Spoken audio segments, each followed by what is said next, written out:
پھر پیش نظر گنبد خود راہ حرم ہے، پھر پیش نظر گنبد خود راہ حرم ہے، پھر نام خدا روضہ جنت میں قدم ہے، پھر نام خدا روضہ جنت میں قدم ہے। ফেরেশতারা কিন্তু এখনো পর্যন্ত কিয়ামত পর্যন্ত মহান আল্লাহ রাব্বুল আলামিনের হুকুম মতো তারা চলবে। যাকে যেই দায়িত্ব দিয়েছেন সে সেই দায়িত্ব পালন করবে কিয়ামত পর্যন্ত। সুবহানাল্লাহ জোরে বলেন।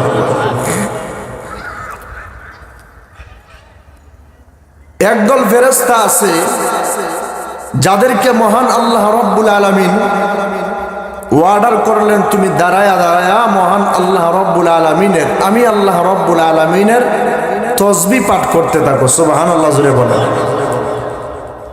লক্ষ লক্ষ কোটি কোটি ফেরেশতা আছে যারা দাঁড়ায়া নামাজের অবস্থা আমরা যেভাবে দাঁড়াই এইভাবে দাঁড়ায়া দাঁড়ায়া আল্লাহ রাব্বুল আলামিনের তসবিহ আদায় করতেছে। সুবহানাল্লাহ জোরে বলেন। আরেক দল ফেরেশতাকে মহান আল্লাহ রাব্বুল আলামিন রাখলেন,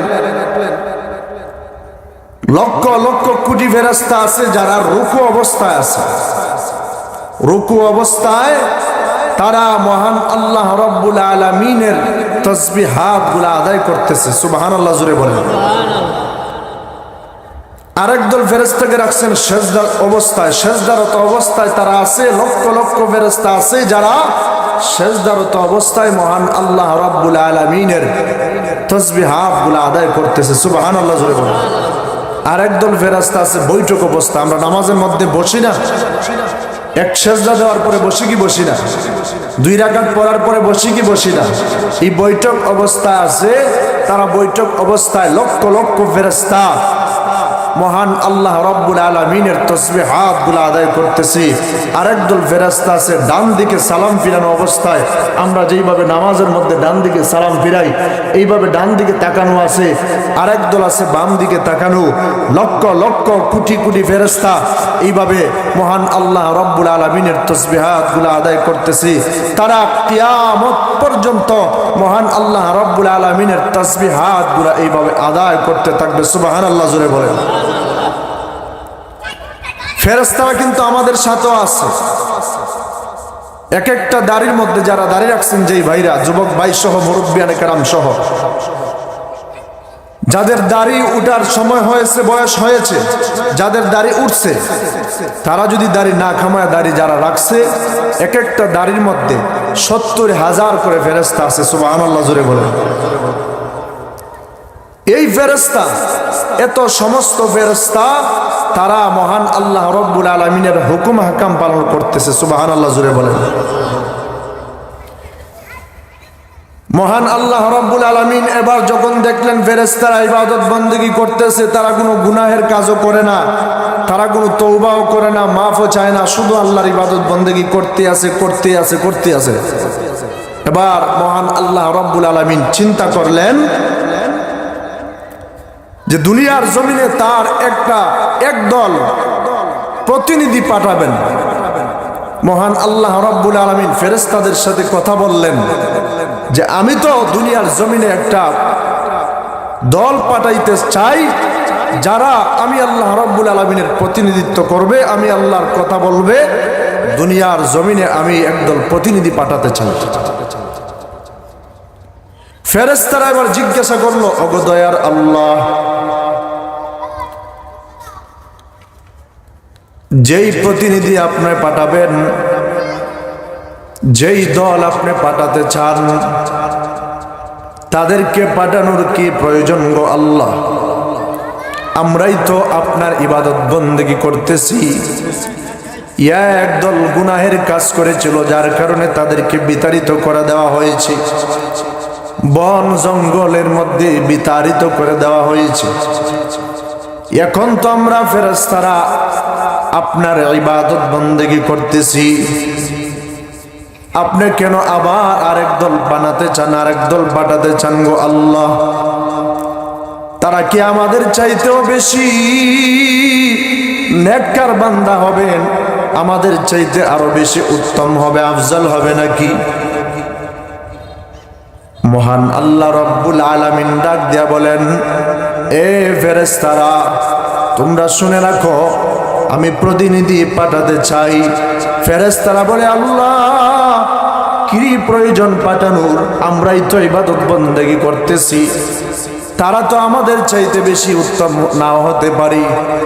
একদলকে তো পাঠাইছিলেন যারা নাফরমানি করেছিল আপনার, যারা গুনাহের কাজ করেছে, গুনাহ করতে করতে সারাটা দুনিয়া ধ্বংস করে ফেলেছিল গো আল্লাহ।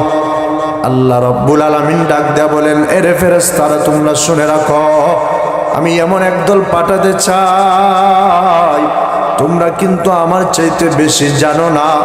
আমি একদল পাঠাতে চাই যাদেরকে আমি আল্লাহ রব্বুল আলামিন গুণ দিয়া দিব, যাদেরকে আমি আল্লাহ রব্বুল আলামিন তাদেরকে ক্ষমতা দিয়া দিব, শক্তি দিয়া দিব।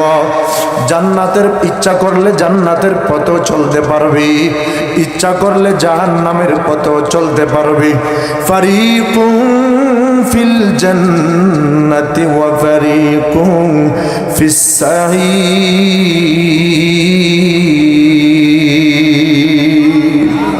জোরে বলেন আল্লাহু আকবার, আওয়াজ দিয়া বলেন আল্লাহু আকবার। ইচ্ছা করলে তারা জাহান্নামের পথেও চলতে পারবে, ইচ্ছা করলে তারা জান্নাতের পথেও চলতে পারবে। ইচ্ছা করলে তারা নাফরমানি করিয়া, গুনাহের কাজ করিয়া, অন্যায় করিয়া, নাফরমানি করিয়া, ইচ্ছা করলে তারা চতুষ্পদ জানোয়ারের চাইতে আরো নিকৃষ্ট হতে পারবে। আবার ইচ্ছা করলে তারা আমি আল্লাহ রব্বুল আলামিনের হুকুম আহকাম মানিয়া, আমি আল্লাহ রব্বুল আলামিনের হুকুম মানিয়া, আমি আল্লাহ রব্বুল আলামিনের হুকুম পালন করিয়া, আমি আল্লাহ রব্বুল আলামিনের ইবাদত বন্দেগী করিয়া তারা এমন পর্যায়ে বসতে পারবি, তারা তোমাদের চাইতে, তোমাদের ফেরেশতাদের চাইতেও দামি হতে পারবে। সুবহানাল্লাহ। এই কথাটা বলার পর ফেরেশতারা এবার মহান আল্লাহ রব্বুল আলামিনকে ডাক দেয়, বলে আল্লাহ, যেহেতু আপনি বানাবেন যারা ইচ্ছা করলে গুনাহের কাজ করিয়া, নাফরমানি করিয়া, চতুষ্পদ জানোয়ার, কুকুর, বিড়ালের চাইতে নিকৃষ্ট হতে পারবে, আবার ইচ্ছা করলে আপনার হুকুম মানিয়া আমাদের ফেরেশতাদের চাইতে উত্তম হতে পারবি, এই কথাটা তো আমরা জানি না গো আল্লাহ। এই জন্য ফেরেশতারা মহান আল্লাহ রব্বুল আলামিনের কাছে ক্ষমা চাইতেছে, ক্ষমা প্রার্থনা করতেছি, মাফ চাইতেছে। কেন মাফ চাইতেছি? কারণ ফেরেশতারা তো না বুঝিয়া প্রশ্ন করেছি। এই কথাটা বলিয়া ফেরেশতারা মহান আল্লাহ রব্বুল আলামিনের কাছে মাফ চাইতেছি।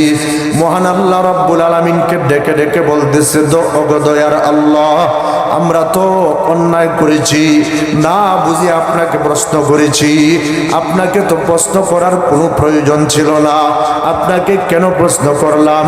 মেহেরবানি করে আপনি আমাদেরকে মাফ করে দেন, মেহেরবানি করে আপনি আমাদেরকে ক্ষমা করে দেন গো আল্লাহ। এবার আল্লাহ রাব্বুল আলামিনের কাছে যখন তারা মাফ চাইল, ক্ষমা চাইল, এই দুনিয়ার উপরে যে আসমান রয়েছে, 7 আসমানের উপরে একটা ঘর রয়েছে বাইতুল মামুর, যেই ঘরের মধ্যে ফেরেশতারা তাওয়াফ করি, এমন ভাবে তাওয়াফ করি, মহান আল্লাহ রাব্বুল আলামিন এত ফেরেশতা তৈরি করেছেন, যেই ফেরেশতা জীবনে একবার বাইতুল মামুর তাওয়াফ করবে, ওই ফেরেশতা কিয়ামতের আগ পর্যন্ত ওই ফেরেশতা দ্বিতীয়বার ওই বাইতুল মামুর তাওয়াফ করার সুযোগ পাবে না।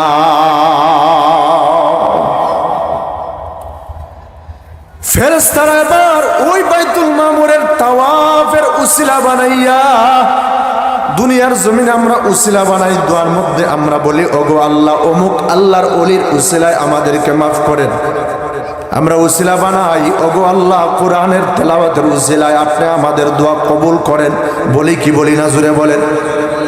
নামাজ পড়ার পরে দোয়া করি, দুরূদ শরীফ পড়ি, ইস্তেগফার পড়ি, মহান আল্লাহ রাব্বুল আলামিনের কাছে উসিলা বানাই, ওগো দয়ার আল্লাহ, তেলাওয়াত করেছি, দুরূদ ইস্তেগফার পাঠ করেছি, এগুলার উসিলা বানাইয়া আমরা দোয়া করি, ওগো আল্লাহ এর উসিলায় আপনি আমাদেরকে মাফ করে দেন। আমরা উসিলা বানাই, নবীজিকে উসিলা বানাই, রাসূলুল্লাহ মুহাম্মদুর রাসূলুল্লাহ আপনার হাবিবের উসিলা আপনাদেরকে আমাদেরকে মাফ করে দেন। আপনার হাবিবের উসিলায় আমাদের দোয়াটাকে আপনি কবুল করে নেন গো আল্লাহ। এইভাবে আমরা উসিলা বানাই, মা বাবার খেদমত করিয়া উসিলা বানাই, ওগো আল্লাহ মা বাবার খেদমত করেছি, এই মা বাবার খেদমতের উসিলায় আমাকে মাফ করে দেন। এইভাবে আমরা উসিলা বানাই কি বানাই না, জুড়ে বলেন। ফেরেশতা উসিলা বানাইলো আল্লাহ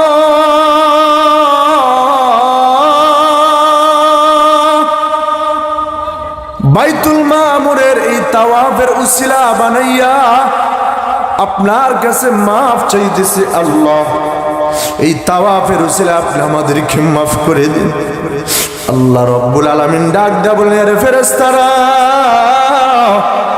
তোমরা তো অন্যায় করো নাই, তোমরা তো গুনাহের কাজ করো নাই, তোমরা তো ভুল করো নাই, না জানিয়া জানার জন্য প্রশ্ন করা যেতেই পারে, তোমরা তো না জানিয়া প্রশ্ন করেছিলা।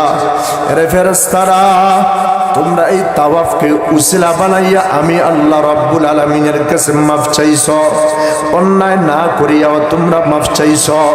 আমি আল্লাহ রাব্বুল আলামিন দুনিয়ার জমিনে একদল প্রতিনিধি পাঠাতে চাই, যাদেরকে দুনিয়ার জমিনে পাঠাবো তারা তো ইচ্ছা করলে গুনাহের কাজ করতে পারবে, আবার গুনাহে করার পরে, গুনাহের কাজ করার পর, নাফরমানি করার পর, নামাজ ছেড়ে দেওয়ার পর আমি আল্লাহ রাব্বুল আলামিন আবার তওবা করার একটা অপশন রাখবো, তওবা করার সুযোগটা রেখে দিব। তওবা যদি করতে পারে আমি আল্লাহ রাব্বুল আলামিন ওই বান্দা বান্দীদের তওবাটাকে কবুল করিয়া তওবার মতো তওবা করতে পারলে, চাওয়ার মতো চাইতে পারলে, চাওয়াটাকে কবুল করিয়া তওবা কবুল করিয়া ওই সমস্ত বান্দা বান্দীদের জিন্দেগির সব গুনাহ মাফ করে দিব। আর জোরে বলেন সুবহানাল্লাহ। আল্লাহ আল্লাহ क्या मजा मुर्शिद की मैं नाम है, अल्लाह अल्लाह क्या मजा मुर्शिद की मैं नाम है, दोनों आलम की हकीकत एक पैमानाम है, दोनों आलम की हकीकत एक पैमानाम है।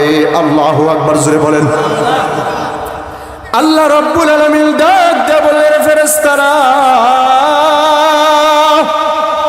আমি আল্লাহ রাব্বুল আলামিন দুনিয়ার জমিনে একদল প্রতিনিধি পাঠাবো যারা গুনাহের কাজ করবি আবার নেক কাজ করবি। গুনাহের কাজ করার পরে অনেক সময় আমি আল্লাহ রাব্বুল আলামিনের কাছে তাওবা করবি। আমি আল্লাহ রাব্বুল আলামিন তাদেরকে যে তাওবা যে কবুল করব, তারা যে দুনিয়ার মধ্যে যাবে ইবাদত বন্দেগি করবি, আমি আল্লাহ রাব্বুল আলামিনের ইবাদত বন্দেগি কোথায় গিয়া করবি? এই জন্য সুজা বাইতুল মামুর, তোমরা যেই জায়গার মধ্যে তাওয়াফ করো এই বাইতুল মামুরের চতুর্পাশে তোমরা তাওয়াফ করো। এই তাওয়াফকে উসিলা বানাইয়া আমি আল্লাহ রাব্বুল আলামিনের কাছে মাফ চাইলা। আমার বান্দা বান্দিরা কিভাবে মাফ চাইবি? আমার বান্দা বান্দিরা কিভাবে আমি আল্লাহ রাব্বুল আলামিনের কাছে ক্ষমা চাইবে? এই জন্য আমি আল্লাহ রাব্বুল আলামিন সিদ্ধান্ত নিয়েছি, সুজা বাইতুল মামুরের নিচে আমি আল্লাহ রাব্বুল আলামিন একটা ঘর নির্মাণ করতে চাই। ওই ঘরটা হলো মহান আল্লাহ রাব্বুল আলামিন কোরআনের ভিতরে এই ঘরটার কথা আলোচনা করে দিয়েছেন। ইন্না আউওয়ালা বাইতিন উদিআ লিন-নাসি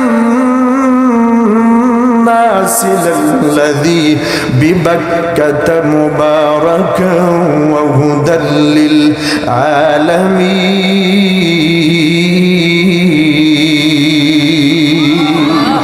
আল্লাহু আকবার, জোরে বলেন, ঈমানি আওয়াজে বলেন আল্লাহু আকবার। আল্লাহ রাব্বুল আলামিন ডাক দিয়ে বলেন, এই দুনিয়ার জমিনে আমি আল্লাহ রাব্বুল আলামিন একটা ঘর নির্মাণ করব মক্কা শহরে, মক্কাতুল মুকাররমায়। ইন্না আউওয়ালা বাইতিন উদিআ লিন-নাস লাল্লাযী বিবাক্কাতা মুবারাকান ওয়া হুদাল লিল আলামিন। আমি আল্লাহ রাব্বুল আলামিন মানব জাতির ইবাদতের জন্য একটা ঘর দুনিয়ার জমিনে নির্মাণ করব। এই ঘরটার নাম হবে বাইতুল্লাহ, আমি আল্লাহর ঘর। এবার ফেরেশতাদেরকে আল্লাহ রাব্বুল আলামিন বলে দিলেন, যাও যাও, এই দুনিয়ার জমিনে আমি আমার আদম সন্তানদেরকে, আমি আমার বান্দা বান্দীদেরকে, আমার আদমের সন্তানদেরকে দুনিয়ার জমিনে পাঠানোর আগে আগেই তাদের ইবাদতখানা এই বাইতুল্লাহ নির্মাণ করব। যাও যাও, তোমরা গিয়া সর্বপ্রথম দুনিয়ার জমিনে আমি আল্লাহর ঘর কাবা ঘর এই বাইতুল্লাহ নির্মাণ কর। ফেরেশতাদের মাধ্যমে মহান আল্লাহ রাব্বুল আলামিন নির্মাণ করলেন বাইতুল্লাহ, কাবা ঘর। এই কাবা ঘরকে উদ্দেশ্য করিয়া দুনিয়ার সমস্ত মুসলমানেরা, দুনিয়ার সমস্ত ইমানদারেরা, মুমিনগণেরা কাবা ঘরকে উদ্দেশ্য করিয়া কাবা ঘরকে কিবলা বানাইয়া মুসলমানেরা নামাজ আদায় করে। ঠিক না বেঠিক? জোরে বলেন। আমাদের কিবলা পশ্চিম দিকে নাকি? আমাদের কিবলা পশ্চিম দিকে কেন? মসজিদের মেহরাবটা পশ্চিম দিকে কেন? মসজিদের মেহরাবটা পশ্চিম দিকে থাকার কারণটা হলো আমাদের এই বাইতুল্লাহ কাবা ঘরটা পড়েছে, কিবলাটা পড়েছে আমাদের বাংলাদেশ থেকে পশ্চিমে, আবার লন্ডন আমেরিকার পড়েছে পূর্ব দিকে। এই জন্য লন্ডন আমেরিকার মানুষেরা মসজিদ যেই সময় বানায় মসজিদের মেহরাবটা দেয় পূর্ব দিকে। সুবহানাল্লাহ, জুড়ে বলেন। যেই সমস্ত দেশের মানুষের যারা কাবা ঘরের উত্তর দিকে পড়েছে তারা দক্ষিণ দিকে মসজিদের মেহরাবটা বানায়। যারা দক্ষিণ দিকে পড়েছে, দক্ষিণ দিকের মানুষেরা, দক্ষিণ দিকের দেশের মানুষেরা উত্তর দিকে মসজিদের মেহরাবটা বানায়। আমার পানের বাহির আমার বন্ধুগণ, এই কেবলাটা এই কাবা ঘরকে উদ্দেশ্য করিয়া, কাবা ঘরকে কেবলা বানাইয়া মহান আল্লাহ রাব্বুল আলামিনের ইবাদত বন্দেগী করি। মহান আল্লাহ রাব্বুল আলামিন এই কাবা ঘর বানাইলেন। এই কাবা ঘরের চতুর্পাশে যেই ব্যক্তি তাওয়াফ করবে মহান আল্লাহ রাব্বুল আলামিন তার জিন্দেগীর সব গুনাহ ক্ষমা করে দিবে। ফেরেশতারা এই তাওয়াফ, বাইতুল মামুরের তাওয়াফকে উসিলা বানায় মাফ চাইল। মহান আল্লাহ রাব্বুল আলামিন দুনিয়ার জমিনে বান্দা বান্দীদের জন্য, নিজের বান্দা বান্দীদের জন্য তাওয়াফ করার একটা সিস্টেম চালু করলেন। আমি আল্লাহর ঘর দুনিয়ার সর্বপ্রথম ঘর, তাওয়াফ করবা। তোমাদের অন্তরের ভিতরে যদি তাকে তাওয়াফ করতেছি একমাত্র কার রাজি খুশি করার জন্য? জোরে বলেন, আরো জোরে বলেন, কার? যেই ব্যক্তির অন্তরের ভিতরে সেই নিয়তটা থাকবে, মহান আল্লাহ রাব্বুল আলামিন বলেন তার জিন্দেগীর সব গুনাহ আমি আল্লাহ রাব্বুল আলামিন মাফ করে দিব। সুবহানাল্লাহ। এবার এই কাবা ঘর মহান আল্লাহ রাব্বুল আলামিন নির্মাণ করলেন কয়েক ধাপে। ইব্রাহিম আলাইহিস সালাতু ওয়াস সালাম উনি উনার সন্তানকে নিয়ে নির্মাণ করলেন। আল্লাহ রাব্বুল আলামিন ইব্রাহিম আলাইহিস সালাতু ওয়াস সালামকে আদেশ করলেন, ও ইব্রাহিম, নূহ আলাইহিস সালাতু ওয়াস সালামের সময়, প্লাবনের সময় কাবা ঘরটা নিচে পড়ে গেছে। এবার তুমি কাবা ঘর দ্বিতীয়বার পুনর্নির্মাণ করো। সুবহানাল্লাহ, জোরে বলো। ইব্রাহিম আলাইহিস সালাতু ওয়াস সালাম নির্মাণ কাজ শুরু করে দিলেন। একটা পাথর দিয়া দিলেন, যেই পাথর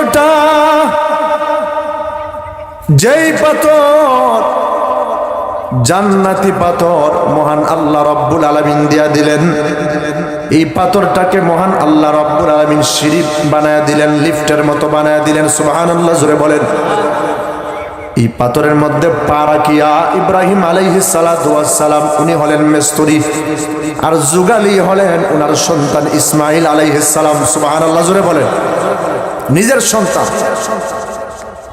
এই পাথরের মধ্যে পা যখন রাখেন যখন প্রয়োজন হয় উপরে উঠার পাথরটা উপরে উঠে যায়, যখন নিচে নামার প্রয়োজন হয় পাথরটা ইব্রাহিম আলাইহিস সালাতু ওয়াস সালামকে নিয়ে নিচে নামিয়ে যায়। সুবহানাল্লাহ, জোরে বলেন।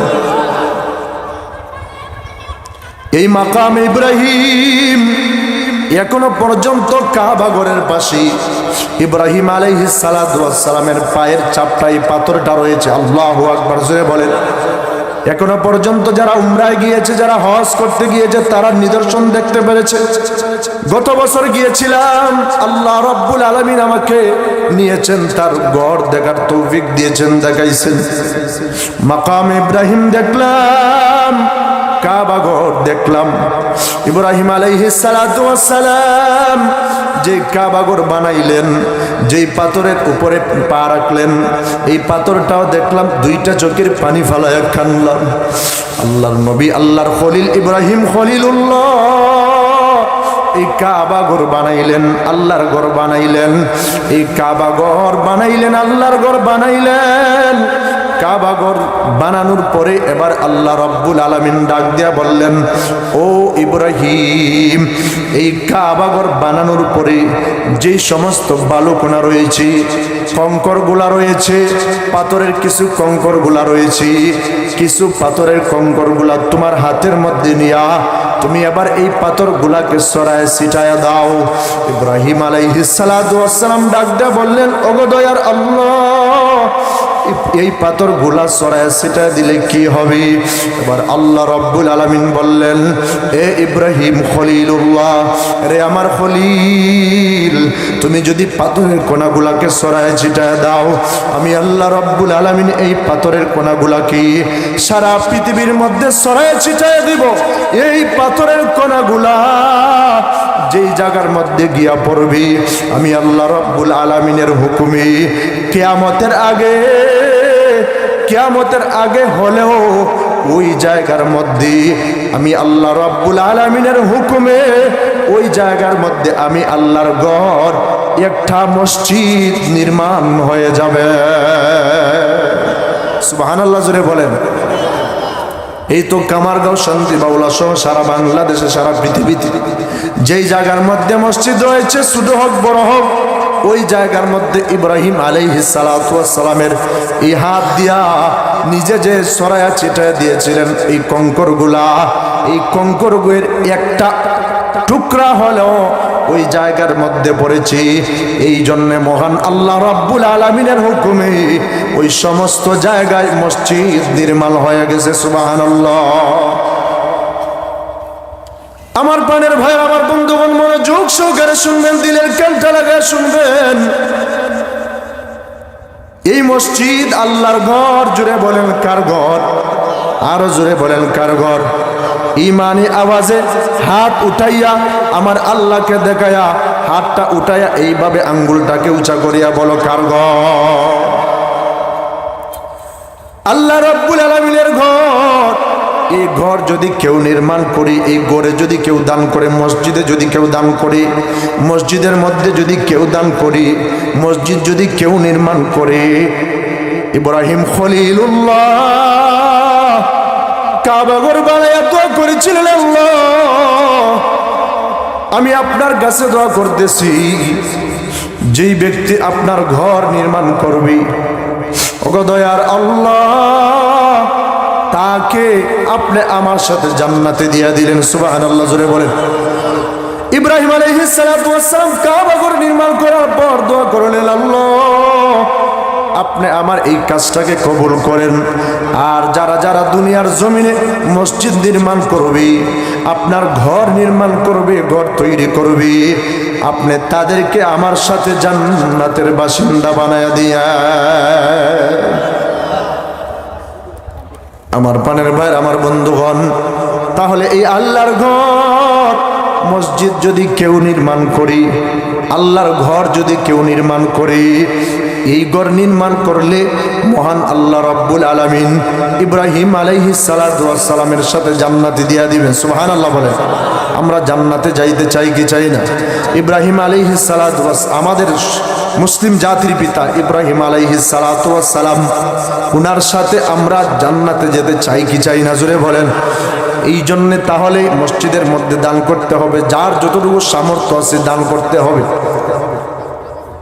আমার প্রাণের ভাই, আমার বন্ধুগণ, আল্লাহর নবী কুল কায়নাতের সরদার, নবী দু জাহানের সরদার নবী মুহাম্মদুর রাসূলুল্লাহ সাল্লাল্লাহু আলাইহি ওয়াসাল্লাম ডাক দিয়া বলেন হাদিসের মধ্যে, আল্লাহর নবী যে বলেন, ক্বালা রাসূলুল্লাহি সাল্লাল্লাহু আলাইহি ওয়াসাল্লাম, মান বানা লিল্লাহি মাসজিদান বানাল্লাহু লাহু বাইতান ফিল জান্নাহ, আও কামা ক্বালা নবী আলাইহিস সালাতু ওয়াসসালাম।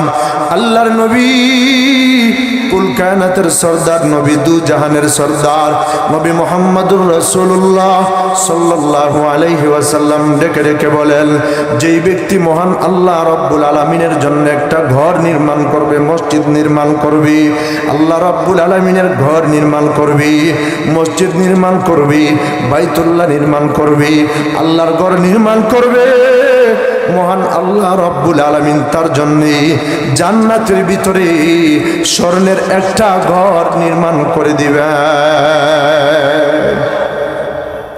মুহাদ্দিসিনে কেরামগুল হাদিসের ব্যাখ্যায় লিখেছেন, সবার তো সামর্থ্য হবে না একটা মসজিদ নির্মাণ করা, নাকি সকলের সামর্থ্য আছে? সকলের সামর্থ্য নাই। কেউ ইচ্ছা করলে একটা বানাইতে পারবে, আবার কেউ ইচ্ছা করলে 50 টাকা ঊর্ধ্বে দিতে পারে না, 500 টাকার উপরে দিতে পারে না, 1000 টাকার উপরে দিতে পারে না। আছে না নাই জুড়ে বলেন? কারণ গরিব মানুষ দিন আনে দিন খায়, ওই ব্যক্তিটা কিভাবে একা একা আল্লাহর ঘর বানায় দিবে, মসজিদ বানায় দিবে? সবার পক্ষে সম্ভব নয়। মুহাদ্দিসিনে কেরামগণ হাদিসের ব্যাখ্যায় লিখেছেন, মুহাদ্দিসিনে কেরামগণ ডাক দিয়া বলেন, যেই ব্যক্তিটার কোনো সামর্থ্য নাই, ওই ব্যক্তিটা যদি যার যতটুকু সামর্থ্য আছে, 5 টাকা যদি সামর্থ্য থাকে 5 টাকা দিয়া যদি সহযোগিতা করি, 50 টাকা সামর্থ্য থাকলে 50 টাকা দিয়া যদি সহযোগিতা করি, 500 টাকার সামর্থ্য আছে 500 টাকা দিয়া সহযোগিতা করি, 1000 টাকার সামর্থ্য রয়েছে 1000 টাকা দিয়া যদি সহযোগিতা করি, যার যতটুকু সামর্থ্য রয়েছে ততটুকু দিয়া যদি সহযোগিতা করে সাহায্য করি, মহান আল্লাহ রাব্বুল আলামিন তার নিয়ত যদি ঠিক থাকে, তার এই দানটাকে কবুল করিয়া তার জন্যও মহান আল্লাহ রাব্বুল আলামিন জান্নাতের ভিতরে একটা স্বর্ণের ঘর নির্মাণ করবে। সুবহানাল্লাহ, আরো জোরে বলেন সুবহানাল্লাহ। আমার প্রাণের ভাই, আমার বন্ধুগণ, এই মসজিদ আল্লাহর ঘর। জোরে বলেন কার ঘর? আল্লাহর নবী কুল কায়নাতের সরদার, নবী দু জাহানের সরদার নবী মুহাম্মদুর রাসূলুল্লাহ সাল্লাল্লাহু আলাইহি ওয়াসাল্লাম যেই সময় মক্কা সারিয়া মদিনার মধ্যে হিজরত করে রওনা করে দিয়েছেন, মদিনার মধ্যে যখন হিজরত করলেন, মদিনার মানুষেরা আহলান সালাম দিয়ে নবীজিকে বরণ করে নিল রে। এবার নবীজিকে যখন বরণ করে নিল, বরণ করে নেওয়ার পর আল্লাহর নবী কুল কায়নাতের সরদার সর্বপ্রথম কুবা নামক এলাকার মধ্যে গিয়া নবীজি স্থান করলেন, অবস্থান করলেন। মদিনার পাশেই আল্লাহর নবীজি কুবা নামক এলাকার মধ্যে গিয়া কিছুদিন অবস্থান করলেন। অবস্থান যখন করলেন, আল্লাহর নবীজি এবার মনে মনে চিন্তা করলেন যে এই কুবা নামক এলাকার মধ্যে একটা ঘর, মসজিদ আমি তৈরি করতে চাই, আল্লাহর ঘর নির্মাণ করতে চাই। সুবহানাল্লাহ, জোরে বলেন। কে নিয়ত করেছে? জোরে বলেন কে? নবীজি, আল্লাহর নবী। কে নিয়ত করেছে? নবীজি নিয়ত করলেন আল্লাহর ঘর নির্মাণ করবেন কুবা নামক এলাকা। যারা হজ করেছে, উমরা করেছে, তারা মসজিদে কুবা অবশ্যই দেখেছি। এই মসজিদে কুবার কি ফজিলত!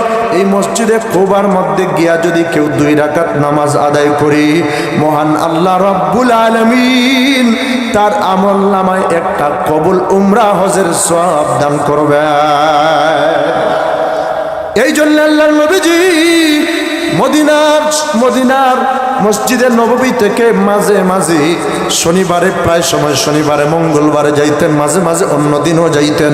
মসজিদে কুবার মধ্যে গিয়া আল্লাহর নবীজি নামাজ আদায় করেছেন। সুবহানাল্লাহ জোরে বলেন। এই মসজিদে খুব আল্লাহর নবীজি নির্মাণ করবেন, চিন্তা করতেছেন কোথায় তৈরি করা যায়, কোথায় নির্মাণ করা যায়, নিয়ত করতেছেন, চিন্তা করলেন। আল্লাহর নবী এবার তাকায় দেখলেন মিডিল পয়েন্ট, যেই জায়গাটা একটা সুন্দর জায়গা, যেই জায়গার মধ্যে মসজিদ বানাইলে সুন্দর লাগবে, সুন্দর হবে। মসজিদের পাশে সুন্দর মাঠও আছে, সুন্দর বাগানও আছে, খেজুরের বাগান। চিন্তা করলেন এই জায়গার মধ্যে কুবা নামক মসজিদ আমি নবী তৈরি করতে চাই, মনে মনে চিন্তা করলেন। এবার চিন্তা করার পর সাহাবায়ে কেরামদের সাথে পরামর্শ করলেন। সাহাবায়ে কেরামদের সাথে পরামর্শ করার পর এবার বললেন ঠিক আছে যাও খোঁজ নিয়ে দেখো এই জায়গাটা কার। এবার খোঁজ নিয়ে দেখা গেল এই জায়গাটা একটা ইহুদির জায়গা। ওই শ্রেণী ওই ইহুদির জায়গা। ইহুদিকে আর নবীজিকে দিবে? বেঈমানে কে আর নবীজিকে দিবে? ইহুদি খ্রিস্টান তো মুসলমানদের সবচেয়ে বড় দুশমন, ঠিক না বেঠিক জোরে বলেন। দেখেন না বাইতুল মুকদ্দাস, জেরুজালেমের বাইতুল মুকদ্দাস ইহুদিরা দখল করার জন্য কত চেষ্টা করতেছে, কিন্তু মুসলমানেরা দেখায় দিয়েছে আমাদের জীবন থাকতে, আমাদের শরীরে এক ফুটা রক্ত থাকতে আমরা বাইতুল মুকদ্দাসকে ইহুদিদের হাতে তুলে দেব না, ঠিক না বেঠিক জোরে বলেন। আমার প্রাণের ভাইয়ের, আমার বন্ধুগণ, এই মসজিদে কুবা নির্মাণ করবেন, দেখা যায় ইহুদির জায়গা। আল্লাহ নবীজি এবার কিছু সাহাবায়ে কেরামকে পাঠাইলেন, যাও। হযরত আলী রাদিয়াল্লাহু তাআলা আনহু সহ পাঠাইলেন, আবু বকর থেকে পাঠাইলেন, যাও তোমরা গিয়া ইহুদির কাছে গিয়া বলো হয়তো সে বিক্রি করুক আর না হয় দান করুক, সে যে কোনো একটা করুক এই জায়গাটা, তোমরা গিয়া আমার কথা গিয়া বলো। এবার আবু বকর সিদ্দিক হযরত আলী রাদিয়াল্লাহু তাআলা আনহু সহ গেলেন। যাওয়ার পরে ইহুদিকে বলতেছে, ও ইহুদি, আল্লাহর নবীজির মনে বড় আশা, মনে বড় ইচ্ছা যে এই তোমার এই জায়গাটার মধ্যে আল্লাহর নবীজি একটা ঘর নির্মাণ করতে চান, মসজিদ বানাইতে চান, যেই জায়গার মধ্যে থেকে আল্লাহর ইবাদত বন্দেগী করা হবে, যেই জায়গার মধ্যে থেকে এই জায়গার মধ্যে থেকে আল্লাহর ইবাদত বন্দেগী করা হবে, নামাজ পড়া হবে, এই জায়গা থেকে আমরা দ্বীন ইসলাম প্রচার করব, মানুষদেরকে শিক্ষা দেব, কোরআন হাদিস শিক্ষা দেব। এই কথাটা সাহাবায়ে কেরাম বললেন। ইহুদি বলতেছে যে না, আমি দানও করব না, তোমাদের কাছে বিক্রিও করব না। নাউজুবিল্লাহ জোরে বলেন। এবার আল্লাহর নবী, কুল কায়নাতের সরদার নবী, দু জাহানের সরদার নবী মুহাম্মদুর রাসূলুল্লাহ সাল্লাল্লাহু আলাইহি ওয়াসাল্লাম ওই ইহুদির কাছে চলে গেলেন। ওই ইহুদির কাছে গিয়া ডাক দে বলতেছেন, এরে ইহুদি, ও ইহুদি, আমি নবী বলতেছি তুমি আমাকে এই জায়গাটা দিয়া দাও, আমি তোমাকে টাকা দিয়া দিব। ইহুদি ডাক দেয়া বলে, না আমি বিক্রিও করব না, দানও করব না, এই জায়গাটা আমার বড় শখের জায়গা, অনেক সুন্দর জায়গা, এই জায়গাটা দেওয়া যাবে না, দান করা যাবে না, বিক্রিও করা যাবে না। আল্লাহর নবীজি এবার মনে বড় দুঃখ নিয়া, মনে বড় কষ্ট নিয়ে আল্লাহর নবীজি চলে গেলেন নিজের বাসস্থানে। আল্লাহর নবীজি গিয়া যেই জায়গার মধ্যে অবস্থান করেছিলেন ওই ঘরের মধ্যে গিয়া নবীজি বসে রয়েছেন। ওইদিকে ওসমান রাদিয়াল্লাহু তাআলা ব্যবসার মধ্যে চলে গিয়েছিলেন। উনি ওই সময় আল্লাহর নবীজির কাছে ছিলেন না। এবার ওসমান রাদিয়াল্লাহু তাআলা যিনি ছিলেন গনি, যার উপাধি হলো গনি, ওসমান জিন্নুরাইন, ওসমান গনি রাদিয়াল্লাহু তাআলা, যার উপাধি হলো ধনী, যার উপাধি হলো শিল্পপতি। আমাদের বাংলাদেশের মধ্যে শিল্পপতি আছে না নাই জোরে বলেন? ওই সময়ের সবচেয়ে বড় শিল্পপতি, বড় ধনী, বড় গনি ছিলেন ওসমান রাদিয়াল্লাহু তাআলা। সুবহানাল্লাহ জোরে বলেন। ওসমান রাদিয়াল্লাহু তাআলা ব্যবসার জন্য গিয়েছিলেন সিরিয়া। এই সিরিয়াটা বর্তমানে মুসলমানেরা দখল করেছে। সিরিয়া স্বাধীন হয়ে গেছে, আলহামদুলিল্লাহ জুড়ে বলি। আস্তে আস্তে আমার দিল বলতেছে যে অবস্থা চলতেছে, আস্তে আস্তে মুসলমানেরা এক একভাবে এক একটা দেশ স্বাধীন করবে ইনশাআল্লাহ জুড়ে বলি। আমার প্রাণের ভাইরা, আমার বন্ধুগণ, সামনে যে সময়টা আসতেছে, সময়টা আসতেছে ইসলামের পৃথিবী। আল্লাহু আকবার জুড়ে বলেন। সিরিয়া থেকে ব্যবসা করিয়া ওসমান রাদিয়াল্লাহু তাআলা আনহু যে সময় আসতেন নবীজির সাথে সর্বপ্রথম সাক্ষাৎ করতেন। সুবহানাল্লাহ জুড়ে বলেন। এবারও আসলেন, আসিয়া নবীজির সাথে সাক্ষাৎ করলেন। সাক্ষাৎ করার পর তাকায় দেখেন নবীজির চেহারাটা মলিন। উসমান রাদিয়াল্লাহু তাআলা আনহু এবার ডাক দিয়ে বলতেছেন, ইয়া রাসূলুল্লাহ, ইয়া হাবিবাল্লাহ,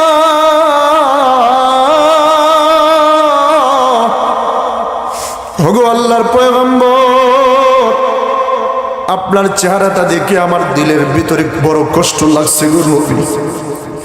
অন্যান্য সময় আমি আসলে তো আপনার চেহারার মধ্যে বড় হাসি খুশি আমি দেখি, কিন্তু আজকে যখন আসলাম আপনার চেহারার মধ্যে দেখা যায় মলিন মলিন ভাব। আপনার চোখের কোণার মধ্যে দেখা যায় সামান্য পানি দেখা যায়।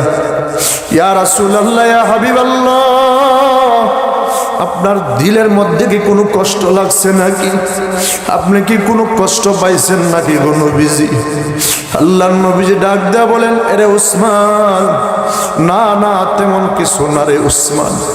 উসমান গনি রাদিয়াল্লাহু তাআলা আনহু ডাক দেয়া বলেন, নবী গো, আপনি আমাকে বুঝ দিয়েন না, বলেন গো নবী, আপনার ভিতরে কিসের কষ্ট? আল্লাহর নবীজি দুইটা চোখের পানি ছেড়ে দিয়া কান্দে আর ডাক দেয়া বলে, আরে উসমান, আমার মনে বড় আশা ছিল ওই জায়গার মধ্যে আমি একটা মসজিদ নির্মাণ করব, আমি একটা ঘর নির্মাণ করব, আল্লাহর ঘর নির্মাণ করব, যেই জায়গার মধ্যে আমরা নামাজ আদায় করব, আল্লাহর ইবাদত বন্দেগী করব, আল্লাহর হুকুম আহকাম পালন করব। আমার দিলের মধ্যে বড় আশা ছিল, ভরসা ছিল, কিন্তু এই জায়গাটা একটা ইহুদিটা দানও করতে চায় না, আবার বিক্রিও করতে চায় না। আমি আমার সাহাবায়ে কেরামকে পাঠাইছিলাম, সাহাবায়ে কেরামদেরকে ফেরত ফিরাইয়া দিয়েছি। আমি নিজে গিয়েছি, আমাকেও ফিরাইয়া দিয়েছে। এই জন্য বড় কষ্ট, দিলের মধ্যে বড় দুঃখ কষ্ট। এই কষ্টটা নিয়ে আমি বসে রয়েছি। উসমান রাদিয়াল্লাহু তাআলা আর দেরি করে না, একটা দৌড় দিয়ে ওই ইহুদির কাছে চলে গেছে। ওই ইহুদির কাছে গিয়া ডাক দিয়ে বলতেছে, রে ইহুদি ভাই, তোমার কাছে নাকি সাহাবায়ে কেরাম এসেছিল, আমার হাবিব নাকি এসেছিল রে এই জায়গাটা নেওয়ার জন্য, তুমি আমার কাছে বিক্রি করে ফেলো। রে ইহুদি ভাই, তুমি বলো তুমি আমার কাছে কি চাও, তুমি যা চাইবা আমি সব কিছু দিয়া দিব। সুবহানাল্লাহ বলেন। ওই ইহুদি মুস্কি মুস্কি হাসতেছে, মনে মনে চিন্তা করতেছি, এত সময় ধরে তো আমি তোমার অপেক্ষা করতেছিলাম। সুবহানাল্লাহ বলেন। কারণ উসমান হলো গনি, উসমান হলো ধনী।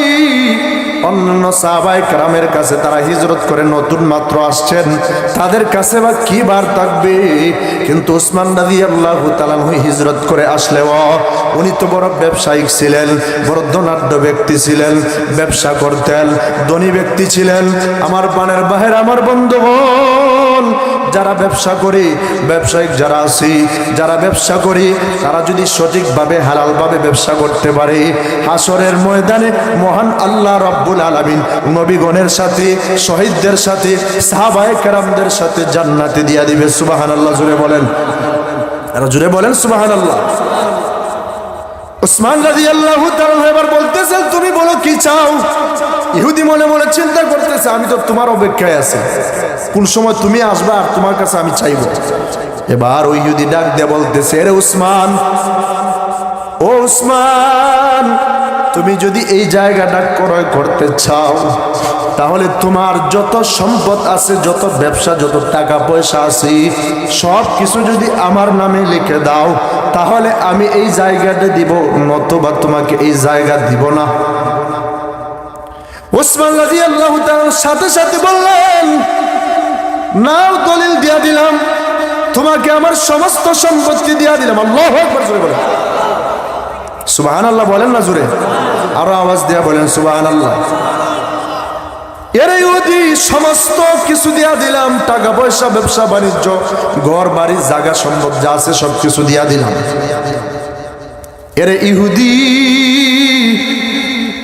আজকে যদি তুমি আমার কাছে যদি আমার কলিজাটা চাইতা, আমি উসমান আল্লাহর নবীজির খুশির জন্য আমি আমার সম্পত্তি দিয়েছি, আমি উসমান আল্লাহর নবীজির খুশির জন্যে, আল্লাহর নবীজির মনের আশাটা পূরণ করার জন্যে, আল্লাহর নবীজির দিলের আশা পূরণ করার জন্যে আমি উসমান নিজের কলিজাটা আমার ভিতর থেকে বাহির করে দিতাম। উসমান রাদিয়াল্লাহু তাআলা এবার এই কথাটা বলে একটা দৌড় দিয়ে আল্লাহর নবীজির কাছে গেলেন। আল্লাহর নবীজির কাছে গিয়া ডাক দেয়া বলেন, ইয়া রাসূলুল্লাহ, ইয়া হাবিবাল্লাহ, আমি আপনার আশাটা পূরণ করতে পেরেছি। এই জায়গাটা আমি ইহুদির কাছ থেকে ক্রয় করে ফেলেছি, ওই ইহুদির কাছ থেকে আমি ক্রয় করে ফেলেছি। আল্লাহর নবীজি ডাক দেয়া বলেন, তুমি কি দিয়া ক্রয় করলা? ওসমান রাদিয়াল্লাহু তাআলা কোনো কথা বলে না। আল্লাহর নবীজি আবার বললেন, রে ওসমান, তুমি কি দিয়া এই ইহুদির কাছ থেকে ক্রয় করলা? আমরা সকলে গেলাম, কিন্তু ওই ইহুদি তো আমাদেরকে এই জায়গাটা দেয় নাই। এবার উসমান রাদিয়াল্লাহু তাআলা ডাক দেয়া বলে, ইয়া রাসূলুল্লাহ, ইয়া হাবিবাল্লাহ, ওই ইহুদি তো আমার কাছে সব কিছু চাইল, আমার সমস্ত সম্পত্তি চাইল। আমি সাথে সাথে আপনার রাজি খুশি করার জন্যে, আল্লাহর ঘর মসজিদ নির্মাণ করার জন্য আমি দিয়া দিলাম। এবার আল্লাহর নবীজি দুইটা চোখের পানি ছেড়ে দিয়া কান্দে, আর উসমানকে বুকে জড়ায় ধরিয়া কান্দে। এবার উসমান রাদিয়াল্লাহু তাআলা কে সারিয়া দুইটা হাত উঠাইয়া মহান আল্লাহ রাব্বুল আলামিনের কাছে দোয়া করি, মহান আল্লাহ রাব্বুল আলামিনের কাছে দোয়া করে উসমান রাদিয়াল্লাহু তাআলা এর কাছে জন্য দোয়া করে। ওই সময়টা যেই জায়গার মধ্যে নবীজি বসা ছিলেন, সামনে ছিল খেজুর গাছ। এই খেজুর গাছকে সাক্ষী বানাইয়া আল্লাহর নবীজি ডাক দেয়া বলে, ও খেজুর গাছ, তুমি কিয়ামতের ময়দানে সাক্ষী দিবা, আল্লাহ রাব্বুল আলামিনের কাছে সাক্ষী দিবারি। এই উসমান আমার রাজি খুশি করার জন্য, মসজিদ নির্মাণ করার জন্য তার সমস্ত সম্পত্তি ওই ইহুদিকে দিয়া দিয়েছে। ওই ইহুদির কাছ থেকে এই জায়গাটা ক্রয় করেছি। ওগো আল্লাহ, আপনি আমার উসমানকে কবুল করিয়া নেন, আপনি আমার উসমানের জন্য জান্নাতে ঘর নির্মাণ করেন। ওগো আল্লাহ, আপনি আমার উসমানের জন্য জান্নাত রিজার্ভ করে নেন। এই কথাটা আল্লাহর নবীজি দোয়া করলেন। এবার ওই ইহুদির ভিতরে সিগন্যাল বাজতেছে, সুবহানাল্লাহ জোরে বলেন। ওই যে ইহুদিটা এই জায়গার বিনিময়ে, এই জায়গার জন্য উসমান রাদিয়াল্লাহু তাআলা সমস্ত সম্পত্তি নিয়ে নিল। ওই ইহুদির ভিতরে সিগন্যাল বাজতেছে। ওই ইহুদিটা দৌড়ে গেল আল্লাহর নবীজির কাছে, গিয়া দেখতেছে আল্লাহর নবীজি এই দোয়াটা উসমান রাদিয়াল্লাহু তাআলা এর জন্য করতেছে, সুবহানাল্লাহ জোরে বলে। ইহুদি আবার চিন্তা করলো, উসমান তো ভুকা লোক নয়, উসমান তো বোকা লোক নয়, জ্ঞানী লোক। উসমান কি আমাকে সব কিছু দিয়া দিল, সে কি বোকা লোক নাকি? আসলে তো সে বোকা লোক না। কেন দিল? এর ভিতরে অবশ্যই রহস্য আছে। দৌড় দিয়ে আল্লাহর নবীজির সামনে যখন গেল, গিয়া দেখতেছে আল্লাহর নবীজি দোয়া করতেছে এইভাবে। এবার ওই ইহুদিদের দিলটা পরিবর্তন হয়ে গেছে। জোরে আওয়াজ দিয়া বলেন, ওই ইহুদির দিল পরিবর্তন করায়া দিয়েছে কে? ইহুদি আবার ডাক দিয়ে বলে, ইয়া রাসূলুল্লাহ, ইয়া হাবিবাল্লাহ, আপনি যেই দোয়া করেছেন, এই মুহূর্তে যদি আমি এই জায়গাটা দান করে দেই আল্লাহর জন্য, আপনার জন্য, মসজিদের জন্য, আমিও কি এই দোয়ার ভাগীদার হব নাকি? আল্লাহর নবীজি বলেন, অবশ্যই। ওই ইহুদির সাথে সাথে এবার ইহুদি বলল, উসমানের সমস্ত সম্পত্তি আবার ফিরায় দিয়া ডাক দেয়া বলতেছি, ইয়া রাসূলুল্লাহ, এই জায়গাটা আমি বিক্রি করব না, আপনার খুশির জন্য, মসজিদের জন্য এই জায়গাটা আমি দিয়ে দিলাম। আর এই মুহূর্তে আপনার হাতে হাত রাখিয়া আমি কালেমা পড়ে মুসলমান হয়ে যাব। যদি বলেন সুবহানাল্লাহ।